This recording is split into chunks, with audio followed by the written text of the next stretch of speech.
ಸಮಸ್ತ ಶುದ್ಧ ಬ್ರಹ್ಮ ಸ್ವರೂಪರಲ್ಲಿ ಅನಂತ ಅನಂತ ಪ್ರಣಾಮಗಳು. ಶ್ರೀಮತ್ ಸಿದ್ಧಾಂತ ಶಿಖಾಮಣಿ ಪರಮ ಪೂಜ್ಯ ಮಲ್ಲಿಕಾರ್ಜುನ ಶಿವಯೋಗಿಗಳ ಪ್ರವಚನ ಸಾರ ಸಂಗ್ರಹ ಮತ್ತು ಭಾಷ್ಯ ಒಂದು ಪೂರೈಕೆ ಪರಮ ಪೂಜ್ಯ ಸಿದ್ದೇಶ್ವರ ಸ್ವಾಮೀಜಿಯವರು ಜ್ಞಾನ ಯೋಗಾಶ್ರಮ ಬಿಜಾಪುರ. ಸಿದ್ಧಾಂತ ಶಿಖಾಮಣಿಯ 44 ಅಂಗಸ್ಥಳಗಳ ಪೈಕಿ ಭಕ್ತ ಸ್ಥಳದ 3ನೇ ಅವಾಂತರ ಸ್ಥಳ ಸಂಸಾರ ಹೇಯ ಸ್ಥಳ 5ನೇ ಪರಿಚ್ಛೇದ. ನಿನ್ನೆ ದಿವಸ ಈ ಸಂಸಾರದಲ್ಲಿ 3 ರೀತಿ ದುಃಖಗಳು, ಆಧ್ಯಾತ್ಮಿಕ ಅಂದರೆ ಪಿಂಡಾಂಡ ಸಂಬಂಧಿ, ಆದಿಭೌತಿಕ ಅಂದರೆ ಬ್ರಹ್ಮಾಂಡ ಸಂಬಂಧಿ, ಆದಿದೈವಿಕ ಅಂತಂದ್ರೆ ಆ ಬ್ರಹ್ಮಾಂಡ ಪಿಂಡಾಂಡಗಳ ನಿಯಾಮಕ ಸಂಬಂಧಿ ಅಂತ ಒಂದು ದುಃಖಗಳು ಇರ್ತವೆ. ಮತ್ತೆ ಆ ದುಃಖದ ಜೊತೆಗೆ ಪಾಪ ಮಾಡಿದಕ್ಕೆ ದುಃಖ ಇರ್ತವ, ಪುಣ್ಯ ಮಾಡಿದ್ದಕ್ಕೆ ತಕ್ಕಂತೆ ಸುಖನೂ ಇರ್ತವ. ಆಧ್ಯಾತ್ಮಿಕ, ಆದಿಭೌತಿಕ, ಆದಿದೈವಿಕ. ಬರೀ ದುಃಖ ಒಂದೇ ಇಲ್ಲ, ಸುಖನೂ ಅದ. ನಮ್ಮ ಶರೀರದಾಗ ಬರೀ ದುಃಖನೇ ಅದ, ಸುಖನೂ ಅದ. ಮತ್ತ ಜಗತ್ತಿನಾಗ ಬರೀ ದುಃಖನೇ ಅದ, ಅಲ್ಲಿ ಜಗತ್ತಿನಾಗೂ ಸುಖ ಅದ. ಮತ್ತು ಪರಮಾತ್ಮನಿಂದನೂ ನಮಗ ಸುಖ ದುಃಖ ಎರಡೂ ನಮ್ಮ ಕರ್ಮಗಳಿಗೆ ತಕ್ಕಂತೆ ಭೋಗ ಸಿಗ್ತಾವ. ಹಿಂಗಾಗಿ ಈ ಸುಖನೂ ಶಾಶ್ವತ ಅಲ್ಲ, ದುಃಖನೂ ಶಾಶ್ವತ ಅಲ್ಲ. ಅದಕ್ಕೆ ರಾಮಾಯಣ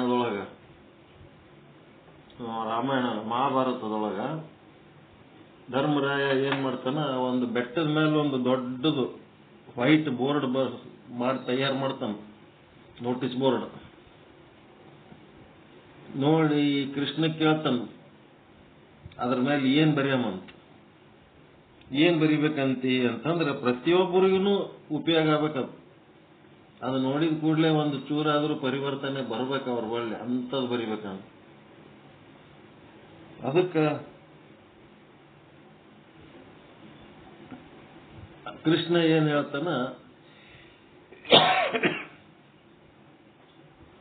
ಪ್ರಸ್ತುತ ಪ್ರಸಂಗ ಹೀಗೇನಾದ, ಇದು ಹೀಗೆ ಕೊನೆ ತನಕ ಶಾಶ್ವತವಾಗಿರುವುದಿಲ್ಲ ಅಂತ. ಅಷ್ಟು ಬಂದ್ಬಿಡ್ತಾರೆ, ಪ್ರಸ್ತುತ ಪ್ರಸಂಗ ಕೊನೆಯ ತನಕ ಶಾಶ್ವತವಾಗಿರುವುದಿಲ್ಲ. ಎಲ್ಲರೂ ಬರ್ತಾರ, ಓದ್ತಾರ, ಬಡವರು, ಶ್ರೀಮಂತರು, ಮತ್ತೆ ಕಷ್ಟಜೀವಿಗಳು, ದುಃಖಿಗಳು, ಚಿಂತಾಕ್ರಾಂತರು, ಸುಖಿಗಳು, ಎಲ್ಲ ಜನ ಬರ್ತಾರ. ಯಾರಿಗೆ ಸುಖ ಅದ ಅವರು ಈ ಸುಖ ಶಾಶ್ವತ ಅಲ್ಲ ಅಂತ ತಿಳ್ಕೊತಾರೆ. ಕೊನೆ ತನಕ ಈ ಸುಖ ಹಿಂಗೆ ಇರ್ತದಂತ ಗ್ಯಾರಂಟಿ ಇಲ್ಲ. ದುಃಖಿಗಳು ಈ ದುಃಖ ಹಿಂಗೆ ಶಾಶ್ವತ ಇರಲ್ಲ. ಬಡವರು ಈ ಬಡತನ ಹಿಂಗೆ ಶಾಶ್ವತ ಇರಲ್ಲ ಕೊನೆ ತನಕ. ಶ್ರೀಮಂತರು ಈ ಶ್ರೀಮಂತಿಕೆ ಕೊನೆ ತನಕ ಹಿಂಗೆ ಶಾಶ್ವತ ಇರಲ್ಲ. ಸಂಬಂಧಗಳ ಬಗ್ಗೆ, ಸಂಪತ್ತುಗಳ ಬಗ್ಗೆ ಎಲ್ಲರೂ ತಾವು ಏನೇನು ತಿಳ್ಕೊಂಡಾರ ಅದರ ಪ್ರಕಾರ ಇವು ಯಾವುದು ಶಾಶ್ವತ ಅಲ್ಲ ಅಂತ ತಿಳ್ಕೊಂಡ್ರು. ಆದರೂ ಕೂಡ ಈ ಮನುಷ್ಯನಿಗೆ ಏನದಂತಂದ್ರ ಆ ಲೌಕಿಕ ವಿಷಯಗಳ ಮೇಲೆ ಆಸೆ ಮತ್ತು ಭೋಗಾಸಕ್ತಿ ಬಹಳ. ಆ ಲೌಕಿಕ ವಿಷಯದ ಭೋಗಾಸಕ್ತಿಯಿಂದ ಏನಾಗ್ತದಂದ್ರ ಈ ಆದಿಭೌತಿಕ, ಆದಿದೈವಿಕ, ಆಧ್ಯಾತ್ಮಿಕ, ತಾಪ ಅಂದ್ರೆ ಇವು 3 ಬೆಂಕಿಗಳು. ಈ ಬೆಂಕಿಗಳನ್ನ ಆರಿಸ್ಬೇಕು. ಆರಿಸ್ಬೇಕಾದ್ರೆ ನೀರು ಬೇಕು, ಜ್ಞಾನ ಬೇಕು, ಭಕ್ತಿ ಬೇಕು, ವೈರಾಗ್ಯ ಬೇಕು. ಅದು ಆರ್ತವು. ಅದನ್ನ ಬಿಟ್ಟು ನಾವು ಇನ್ನೊಂದಿಷ್ಟು ವಿಷಯ ಭೋಗಾಸಕ್ತಿಯಿಂದ ಅದರದೇ ಬೆನ್ನು ಹಚ್ಚಿದೆವು ಅಂತಂದ್ರೆ ಬೆಂಕಿ ಆರಿಸ್ಲಕ್ಕೆ ಹೋಗಿ ನೀರು ಹಾಕೋದ್ರ ಬದಲಿ ತುಪ್ಪ ಎಣ್ಣೆ ಹಾಕಿದಂಗೆ ಆಗ್ತವೆ. ಅದು ಇನ್ನ ಜೋರು ತಾಪ ಕೊಡ್ಲಕ್ಕೆ ಹತ್ಬಿಡ್ತು. ಆ ತಾಪದಿಂದ ನಾವು ಮುಕ್ತ ಆಗ್ಬೇಕಾದ್ರೆ ಭಕ್ತಿ, ಜ್ಞಾನ, ಧ್ಯಾನ ವೈರಾಗ್ಯ ಏನೇನು ಇರ್ತಾವಲ್ಲ ಅವೆಲ್ಲ ಮಾಡಿದ್ರೆ ಅವು ತಾಪ ತಾನೇ ಬಾಡಿ ಹೋಗ್ತು. ಅದಕ್ಕೆ ಚನ್ನಬಸವಣ್ಣವ್ರು ಏನ್ ಹೇಳ್ತಾರ,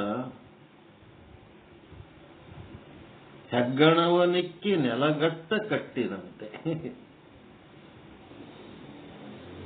ಫೌಂಡೇಶನ್ ಬಿಲ್ಡಿಂಗ್ ಕಟ್ಟಬೇಕಾದ್ರೆ ಫೌಂಡೇಶನ್ ಹಾಕ್ಯಾರ, ಆದ್ರೆ ಏನಾಗ್ಯದ, ಆ ಫೌಂಡೇಶನ್ ಒಳಗ ಹೆಗ್ಗಣ ಹಂಗೆ ಇಟ್ಟಾರ. ಮತ್ತದು ಹೆಗ್ಗಣಕ್ಕೆ ಒಳಗಿಟ್ಕೆ ನಾವು ಫೌಂಡೇಶನ್ ಕಟ್ಟಿ ಮ್ಯಾಲ ಮನಿ ಕಟ್ಟಿಬಿಟ್ಟೇವಂತಂದ್ರ ಅದು ಹೆಗ್ಗಣ ಎಲ್ಲ ಕೆದರಿ ಬಿಡ್ತು.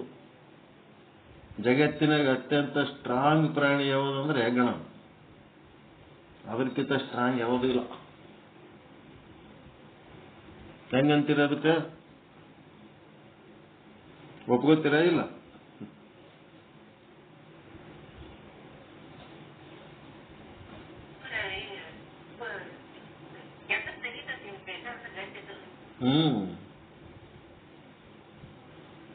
ಒಬ್ಬ ಋಷಿ ನಸಿಕಿನಾಗ ಸೂರ್ಯನಿಗೆ ನದಿ ಒಳಗ ಹೋಗಿ ಅರ್ಘ್ಯ ಕೊಡ್ತಿದ್ನಂತ. ಅದು ಕೈ ಬೊಗಿಸಿ ಒಡ್ಡಿ ಅರ್ಘ್ಯ ಕೊಡೋ ಟೈಮ್ನೊಳಗ ಎಲ್ಲಿದ ಒಂದು ಇಲಿ ಅವನ ಕೈಯಾಗ ಬಿತ್ತಂತ ಬೊಗಿಸಿ ಒಳಗ. ಇಲಿ ಬಂದು ಬೊಗಿಸಿಯಾಗ ಬಿದ್ದ ಕೂಡ್ಲೇನೆ ಇದು ಅವನಿಗೆ ಋಷಿಗೆ ಏನೋ ದೇವರ ಆಶೀರ್ವಾದ ಅದ ಇದತ್ತ ತಿಳ್ಕೊಂಡು ಅದು ಇಲಿ ಹಂಗೆ ಹಿಡ್ಕೊಂಡು ಅದನ್ನ ಮನೆಗೆ ತರ್ತಾನ. ಅದಕ್ಕೊಂದಿಟ್ಟು ಮಂತ್ರ ಪ್ರೋಕ್ಷಣ ಮಾಡಿ ಒಂದು ಬ್ಯೂಟಿಫುಲ್ ಹುಡುಗಿನ ಮಾಡ್ತಾನ, ಚಂದನ್ ಹುಡುಗಿನ ಮಾಡ್ತಾನ. ಅದು ಹುಡುಗಿ ಬೆಳೆದು ದೊಡ್ಡದಾಗ್ತದ, ಮದುವೆ ವಯಸ್ಸಿಗೆ ಬರ್ತದ. ಬಂದ ಮೇಲೆ ಆ ಹುಡುಗಿನ ಮದುವೆ ಮಾಡೋದಕ್ಕ ವರ ಎಂತದ್ ಬೇಕು ಅಂತ ಕೇಳ್ತಾನ. ಆಕೆ ಏನ್ ಹೇಳ್ತಾಳ, ನಂಬರ್ 1 ಇರ್ಬೇಕು ನನ್ನ ವರ, ಮತ್ತ ಅವನ್ಕಿಂತ ದೊಡ್ಡವ ಮತ್ತೊಮ್ಮ ಇರಬಾರ್ದು ಜಗತ್ತಿನಾಗ, ಅಂತ ವರ ಬೇಕಂತಾಳ. ಹಂಗ ಬಯಸೋದ್ ತಪ್ಪೇನ್ರಿ? ಹಂಗೆ ಬಯಸ್ಬೇಕಿಲ್ಲ. ನಂದು ಮಾಡ್ಕೊಳ್ಳೋ ವರ ನಂಬರ್ 1 ಟಾಪ್.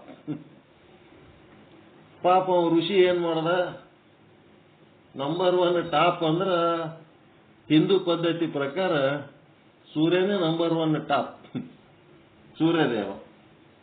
ಹೀಗಾಗಿ ಅವ ಏನ್ ಮಾಡ್ದ, ಸೂರ್ಯದೇವನಿಗೆ ಕರೆದಕ್ಕೆ, ನೋಡಪ್ಪ ನನ್ನ ಮಗಳಿಗೆ ನಂಬರ್ 1 ವರ ಬೇಕಂದಳ, ನನ್ನ ಪ್ರಕಾರ ನೀನೇ ನಂಬರ್ 1 ಸೂರ್ಯ ಅಂದ್ರ, ನಿನ್ಕತ್ತ ಯಾರು ದೊಡ್ಡವ್ರಂತ ಅನ್ಸಿಲ್ಲ ನನಗ, ಅದಕ್ಕೆ ದಯವಿಟ್ಟು ನನ್ನ ಮಗಳಿಗೆ ನೀ ಮದಿ ಮಾಡ್ಕೊ. ಅವಾಗ ಸೂರ್ಯ ಅಂದ, ನಾನ್ಯಾ ನಂಬರ್ 1 ಮಾರಾಯ, ಹಂಗ ಕಾಣಿಸ್ತೀನಿ ಖರೆ, ಆದ್ರೆ ಎಲ್ಲ ವರುಣ ದೇವ ಎಲ್ಲ ಮೋಡಗಳನ್ನು ತಂದು ನನ್ನ ಮುಂದೆ ಮುಸುಕಿಸ್ಬಿಟ್ನಂತಂದ್ರ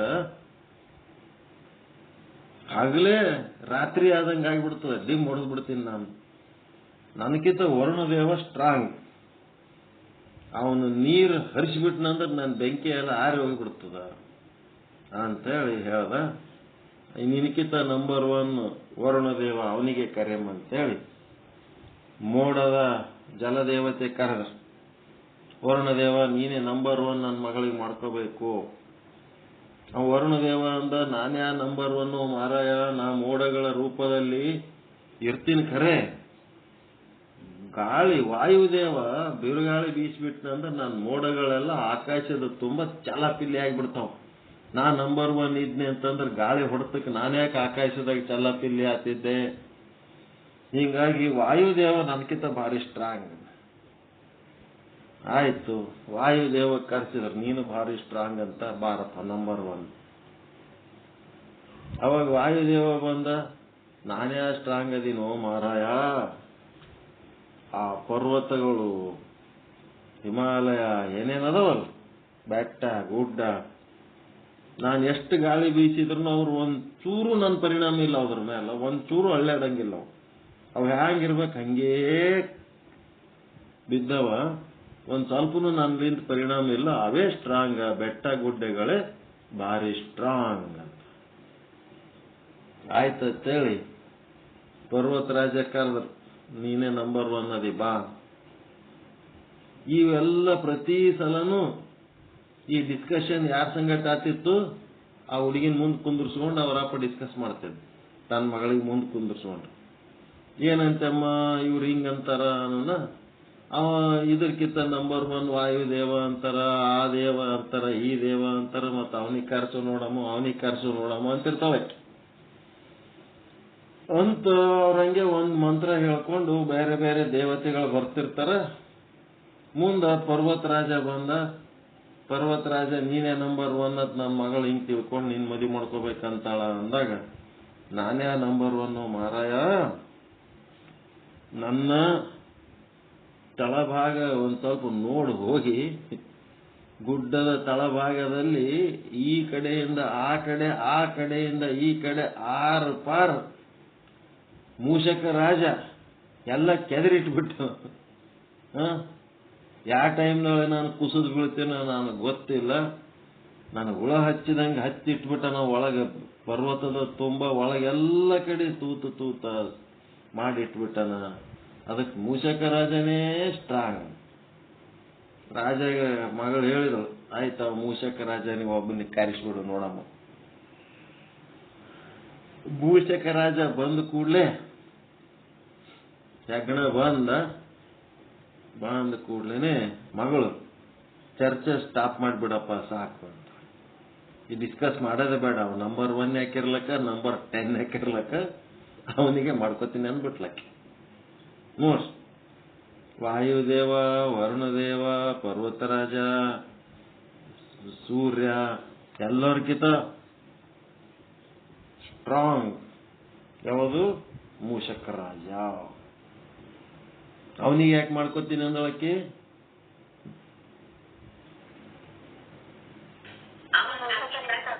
ಏನ್ರಿ?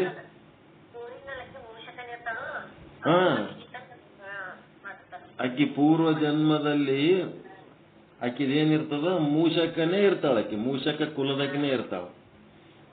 ತನ್ನ ಕುಲದ್ದು ವರ ಸಿಕ್ಕ ಕೂಡ್ಲೇನೆ ಆಯ್ತು ಬಿಡಪ್ಪ, ಇರ್ಲಿ ಪರವಾಗಿಲ್ಲ, ಮತ್ತೆ ಬೇರೆ ಅವನಿಗೆ ಯಾರಿಗೆ ಕರಿಲಿಕ್ಕೆ ಹೋಗ್ಬೇಡಿ, ಇದೇ ಇರ್ಲಿ ನನಗೆ ಹೆಗಣ ಅನ್ನೋ ಅಂತ.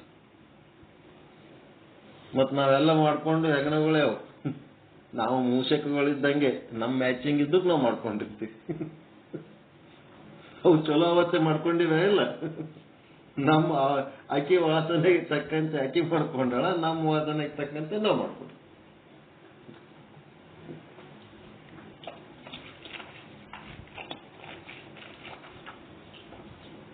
ಸಾಕು, ಮುಂದೆ ಮತ್ತೆ ನೋಡೋದೇ ಬೇಡ ಅಂತೇಳಿ ಸೆಲೆಕ್ಟ್ ಮಾಡ್ಕೊಂಡು ಮತ್ ಬೆನ್ನಿಗೆ ಏಟ್ ಜನ್ಮದ ಕರ್ಮಕ್ಕೆ ಗಂಟು ಬಿದ್ದಿದೋ ಅಂತ ಒಬ್ರಿಗೊಬ್ರು ಬೈಕೋತಿರ್ತಾರೆ. ಯಾರೇನ್ ಮಾಡಕ. ಅದಕ್ಕೆ ಇಲ್ಲೇನಾಯ್ತು, ಹೆಗ್ಗಣವ ನಿಕ್ಕಿ ನೆಲಗಟ್ಟ ಕಟ್ಟಿದಂತೆ. ನಾವ್ ಏನ್ ಮಾಡ್ಲಕತ್ತೀವಿ? ಪ್ರಬೋಧ್ ಮಾಮಾ ಉಪದೇಶಗಳು ಮಾಡ್ಲಕತ್ತೀವಿ. ವಿನಯ ಕಲ್ಯಾಣಪುರ ಹೇಳಿರಲ್ಲ, ಎಲ್ಲ ಇದು ಭ್ರಮೆ. ಆಯಿತ್ಯ ನೆಲಕಟ್ಟ ಕಟ್ಟಿದಂತೆ ಆಯಿತ್ಯನ್ನ ಕಾಯಗುಣ ಅಹಂಕಾರ ಈ ಪ್ರಬೋಧಗಳು ಏಕಯ್ಯ. ನನ್ನೊಳಗ ಶರೀರದ ಗುಣಗಳು, ಇಂದ್ರಿಯಗಳೋ, ವಿಷಯಾಸಕ್ತಿಯಾದ, ಅಹಂಕಾರ ಆದ, ಕಾಮ, ಕ್ರೋಧ, ಲೋಭ, ಮೋಹ, ಮದ, ಮತ್ಸರ ಎನ್ನುವ ಹೆಗ್ಗಣಗಳು ಒಳಗದವು. ಇವೆಲ್ಲ ಇಟ್ಕೊಂಡು ಮ್ಯಾಲ ಒಂದು ಶರೀರ ಕೊಟ್ಟು ಮತ್ತ ಮ್ಯಾಲ ಗುರುವಿನ ಮುಂದೆ ಕುಂದಿರ್ಸಿದೆ ಉಪದೇಶ ಕೇಳಕ. ಒಳಗೆ ನೋಡಿದ್ರೆ ಇವೆಲ್ಲ ಹೆಗಣಗಳು ಹಂಗೆ ಇಟ್ಕೊಂಡು ಕುಂತೀವಿ ನಾವು. ಲಿಂಗಯ್ಯ ತಂದೆ ಆದಿ ವ್ಯಾಧಿಗಳೆಲ್ಲವ ಕಳೆದು ನಿರ್ವಾಣವಪ್ಪ ಪದವ ಕರುಣಿಸಯ್ಯ ಕೂಡಲ ಚನ್ನ ಸಂಗಮ ದೇವ. ಇದು ಪ್ರಾರ್ಥನೆ ವಚನ. ಇದು ನ್ಯಾಚುರಲ್. ನಮ್ಮ ಪ್ರಾರ್ಥನೆ ಹೆಂಗಿರ್ಬೇಕು? ಈ ವಚನದಂಗಿರ್ಬೇಕು. ಆದಿ ವ್ಯಾಧಿ ಅಂದ್ರೆ ಶರೀರದ ಸಮಸ್ಯೆಗಳು, ಆದಿ ಅಂದ್ರೆ ಮನಸ್ಸಿನ ಸಮಸ್ಯೆಗಳು. ಎಲ್ಲ ಕಳೆದು ನಿರ್ವಾಣವಪ್ಪ ಪದವ ಮೋಕ್ಷ ಹೊಂದಂಥದ್ದೊಂದು ದಾರಿ ತೋರ್ಸಪ್ಪ ನನಗ. ಒಳಗಿವೆಲ್ಲ ಈಟಕ್ಕೆ ಗುರುವಿನ ಬಳಿ ಉಪದೇಶ ಕೇಳಕ್ಕೆ ಕುಂತ್ರ ಏನಾಗ್ತದ? ಎಂದೂ ಮೋಕ್ಷ ಆಗಲ್ಲ ನನಗೆ. ನಾನೇನು ಎಂದೂ ಈ ಗುಣಗಳು ಬಿಡಲ್ಲ, ನನಗೆಂದೂ ಮೋಕ್ಷ ಆಗಲ್ಲ. ನೀ ಮೋಕ್ಷ ಮಾಡಬೇಕು, ಇವನಿಗೆ ಮೋಕ್ಷ ಕೊಡಬೇಕಂದ್ರೆ ನನಗೆ ಮೋಕ್ಷ ಆಗ್ತದೆ ಹೊರತು ನನ್ನೊಳಗೆ ಇಂಥವೆಲ್ಲ ಇಟ್ಕೊಂಡಕ್ಕೆ ನಾನು ಎಂದು ಮೋಕ್ಷ ಹೊಂದುತ್ತೀನಿ. ಹೆಗ್ಗಣವನಿಕ್ಕಿ ನೆಲಗಟ್ಟ ಕಟ್ಟಿದಂತೆ ಆಯಿತೆನ್ನ ಕಾಯಗುಣ ಅಹಂಕಾರ. ಈ ಪ್ರಬೋಧಿಗಳು ಏಕಯ್ಯ ಕಾಮ ಕ್ರೋಧ ಲೋಭ ಮೋಹ ಮದ ಮತ್ಸರಂಗಳನ್ನಿಕ್ಕಿ ಎನ್ನ ಮಾಡಿದಿರಿ. ಒಳಗಿದ್ರೆ ಇಂಥವೆಲ್ಲ ತುಂಬಿಸಿ ಮ್ಯಾಲೊಂದು ಬ್ಯೂಟಿಫುಲ್ ಗೊಂಬಿ ಮಾಡಿ ಇಟ್ಬಿಟ್ರಿ. ಎನ್ನ ಬಾಧಿಸಲೆಂದು ನನಗ ಬಾಧೆ ಕೊಡಬೇಕು, ನನಗೆ ತ್ರಾಸ ಕೊಡ್ಬೇಕಂತೆ ಇವೆಲ್ಲ ಇಟ್ಟಿರಿ ನೀವು. ಲಿಂಗಯ್ಯ ತಂದೆ ಆದಿ ವ್ಯಾಧಿಗಳನ್ನೆಲ್ಲ ಕಳೆದು ನಿರ್ವಾಣವಪ್ಪ ಪದವ ಕರುಣಿಸಯ್ಯ ಕೂಡಲ ಚನ್ನ ಸಂಗಮ ದೇವ. ಚನ್ನಬಸವಣ್ಣನವರ ದನಿಯಲ್ಲಿ ದನಿಗೂಡಿಸಿ ಸಾಧಕನು ತನ್ನ ಅವಗುಣಗಳಿಗಾಗಿ ಪರಿತಪಿಸಬೇಕು. ಕಾಮಾದಿಗಳ ವಜ್ರ ಮುಷ್ಟಿಯಿಂದ ಪಾರಾಗಲು ದೇವನನ್ನ ಪ್ರಾರ್ಥಿಸಬೇಕು. ಈ ಅರಿಷಡ್ ವರ್ಗಗಳ ಮುಷ್ಟಿ ಕಪಿಮುಷ್ಟಿಗಳಿಂದ ಪಾರಾಗ್ಲಕ್ಕ ಪರಮಾತ್ಮನಲ್ಲಿ ಪ್ರಾರ್ಥಿಸಬೇಕು. ಅಂಗಲಾಚಿ ದೇವಾ ದಯಾಳು ಅಂತೇಳಿ ಬೇಡಿದರೆ ಆತ ಅನುಗ್ರಹಿಸುತ್ತಾನೆ ನಿಜ ಸುಖದ ಮಾರ್ಗ. ಎಂದರೆ ನನ್ನ ಏನ್ ಮಾಡಬೇಕು?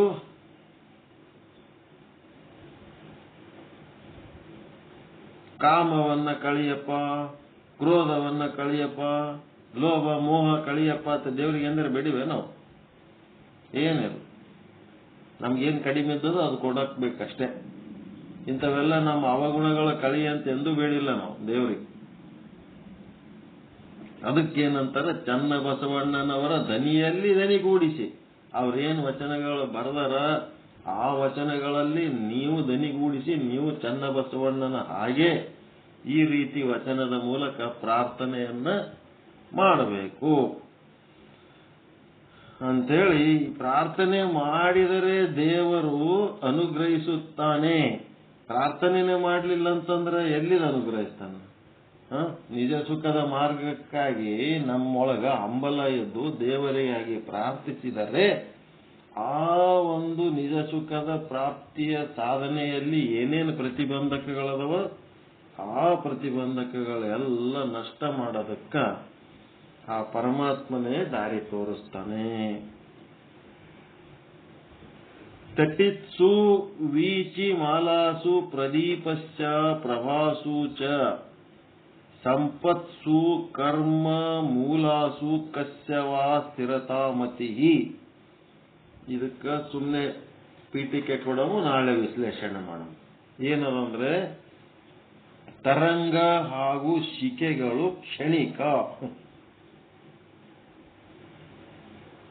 ಏನ್ ಶಿಕೆ ತರಂಗ ಏನು?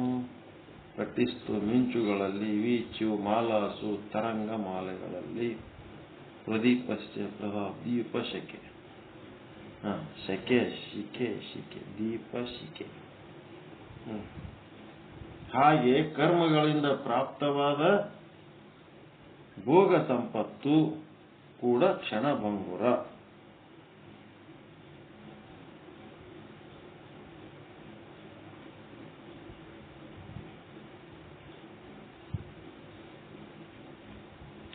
ಆದ್ದರಿಂದಲೇ ಸರ್ವಜ್ಞ ಕವಿಯು ತುಂಬಿದ ಕೆರೆ ಬಾವಿ ತುಂಬಿದಂತಿರುವವೇ ನಂಬಬೇಡ ಲಕ್ಷ್ಮಿಯನು, ಬಡತನವು ಬೆಂಬಿಡದೆ ಬಹುದು ಸರ್ವಜ್ಞ ಎಂದಿದ್ದಾನೆ.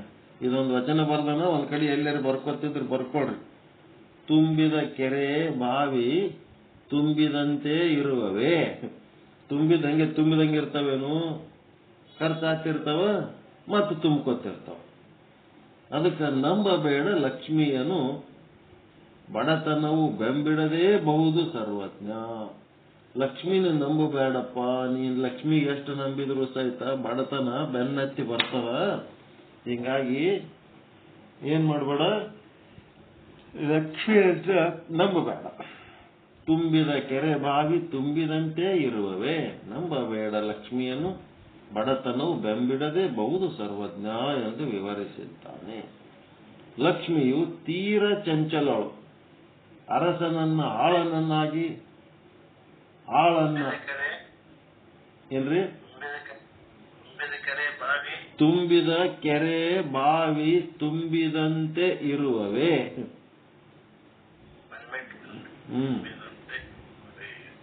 ತುಂಬಿದ ಕೆರೆ ಬಾವಿ ತುಂಬಿದಂತೆಯೇ ಇರುವವೇ. ನಂಬಬೇಡ ಲಕ್ಷ್ಮಿಯನು.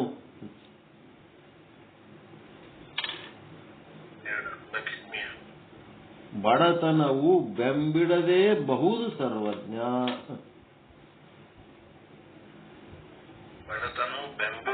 ಬೆಂಬಿಡದೆ ನಮ್ಮ ಭೋಗದಾಗ ಬಡತನ ಅನುಭವಿಸೋದಿತ್ತು ಅಂತಂದ್ರೆ ಅದೇನ್ ಬೆನ್ನ ಬಿಡ್ಲಾರ್ದಂಗ ಬಂದು ಭೋಗ ಕೊಡ್ತದ ಬಡತನ.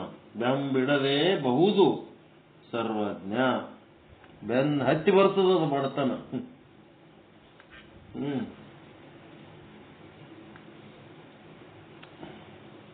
ಲಕ್ಷ್ಮಿ ತೀರ ಚಂಚಲಳು. ಅರಸನನ್ನು ಆಳನನ್ನಾಗಿ, ಆಳನ್ನು ಅರಸನನ್ನಾಗಿ ಮಾಡಬಲ್ಲಳು. ಇಂಥ ಲಕ್ಷ್ಮಿಯನ್ನು ನಂಬುವುದೆಂತೂ ಬಾಹ್ಯ ಸಂಪತ್ತನ್ನು ನಂಬಿ ಅದರ ಸುಖಕ್ಕಾಗಿ ಹಾತೊರೆಯುವುದು ಬುದ್ಧಿವಂತರ ಲಕ್ಷಣವಲ್ಲ. ಅದಕ್ಕ ಸಂಪತ್ತಿನ ಸಲುವಾಗಿ ಹಾತೊರೆಯುವುದು, ನಮ್ಮ ಹತ್ರ ಇಷ್ಟು ಸಂಪತ್ತದ ಅಷ್ಟು ಸಂಪತ್ತದ ಅಂತೇಳಿ ಅದನ್ನೇ ನಂಬಿ ಒಂದು ತನ್ನದೇ ಆದಂತ ಒಂದು ಅಹಂಕಾರ ಸಮಾಜದಾಗ ಬೆಳೆಸ್ಕೊಂಡು ಭಾರಿ ದೊಡ್ಡ ಶ್ರೀಮಂತ ಸಾಹುಕಾರ ಅಂತ ಏನಿದ್ರು ಸಹಿತ ಅವಕ್ಕ ನಂಬಬೇಡ.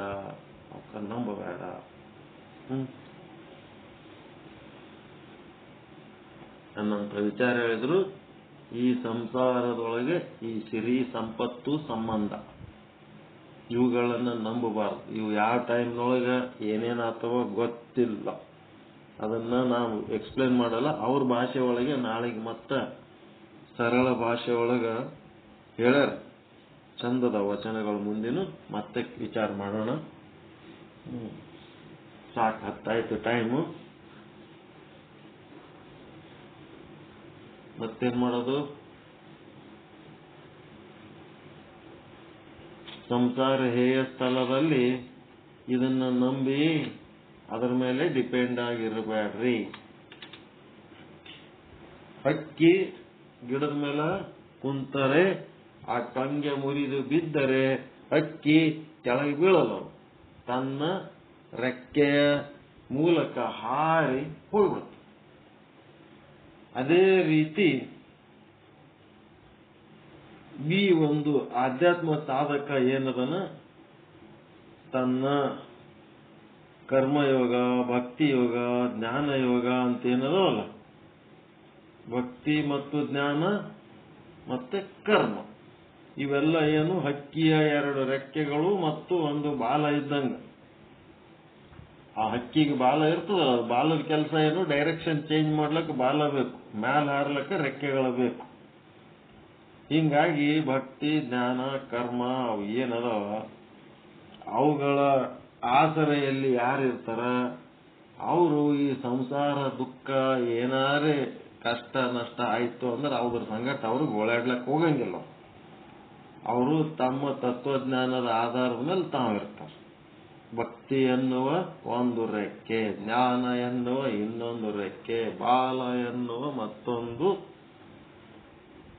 ಇದು ಯಾವುದು ಕರ್ಮ ಎನ್ನುವ ಒಂದು ರೆಕ್ಕೆ. ರೆಕ್ಕೆ ಅಲ್ಲದ ಬಾಲ. ಹಿಂಗಾಗಿ ಊದ್ರ ಮೇಲೆ ಅದು ಡಿಪೆಂಡ್ ಆಗಿರ್ತಾನ ಆಧ್ಯಾತ್ಮ ಸಾಧಕನೇ ಹೊರತು ಈ ಒಂದು ಲೌಕಿಕ ಭೋಗ, ಸಂಬಂಧ, ಸಂಪತ್ತು, ಅಧಿಕಾರ ಅದ್ರ ಮೇಲೆ ಅವನು ಡಿಪೆಂಡ್ ಇರಂಗಿಲ್ಲ. ಇರ್ತಾನ, ಅದ್ರ ಜೊತೆಗೆ ಇದ್ರೂ ಸಹಿತ ಅದರ ಮೇಲೆ ಅವನು ಭಾರ ಇರಲ್ಲ. ಅದ್ರೊಳಗೆಲ್ಲ ಏನೇ ವ್ಯತ್ಯಾಸ ಆದ್ರೂ ಅವನಿಗೇನು ಫರಕ್ ಬೀಳಲಾರ್ದಂಗ ಅವ ತನ್ನ ಸ್ವತಂತ್ರವಾದಂತ ಆಸರೆ ಒಳಗಿರ್ತಾನೆ. ಇರ್ಲಕ್ ಸಾಧ್ಯ ಅದಲ್ರಿ ಆಧ್ಯಾತ್ಮ ಸಾಧಕರು. ಸಂಸಾರದೊಳಗೆ ಏನೇ ಕೊರತೆಗಳಾದವು ಅಂತಂದ್ರ ಅವ್ರ ಮೇಲೆ ಅವ ಡಿಪೆಂಡ್ ಇರಂಗಿಲ್ಲ. ಅವ ತನ್ನ ಸ್ವಂತ ಆನಂದದ ಮೇಲೆ ಡಿಪೆಂಡ್ ಇದ್ದವನಿಗೆ ಸಂಸಾರ ಸುಖದ ಮೇಲೆ ಡಿಪೆಂಡ್ ಇರಲ್ಲ. ಅವ ಸಂಸಾರದಾಗ ಏನಾರ ವ್ಯತ್ಯಾಸ ಆದ್ರೆ ಅವನಿಗೆ ಏನು ದುಃಖ ಇಲ್ಲ, ಏನೂ ಇಲ್ಲ ಅದಕ್ಕೆ. ಯಾಕಂದ್ರೆ ಅವ ತನ್ನ ಸ್ವಂತ ಆನಂದದ ಮೇಲೆ ಡಿಪೆಂಡ್ ಅದನ. ಆಯ್ತು. ಪರಮಾನಂದ ಪ್ರಾಪ್ತಿ ಭವ, ಸರ್ವ ದುಃಖ ನಿವೃತ್ತಿ ಭವ, ಇಷ್ಟಾರ್ಥ ಸಿದ್ಧಿರಸ್ತು, ಯಶಸ್ವಿ ಭವ, ಯಶಸ್ವಿ ಭವ. ಜಯ ಶುದ್ಧ ಬ್ರಹ್ಮ, ಜಯ ಜಯ ಶುದ್ಧ ಬ್ರಹ್ಮ. ಓಂ ಶಾಂತಿ ಶಾಂತಿ ಶಾಂತಿ. ಶರಣ ಶರಣ.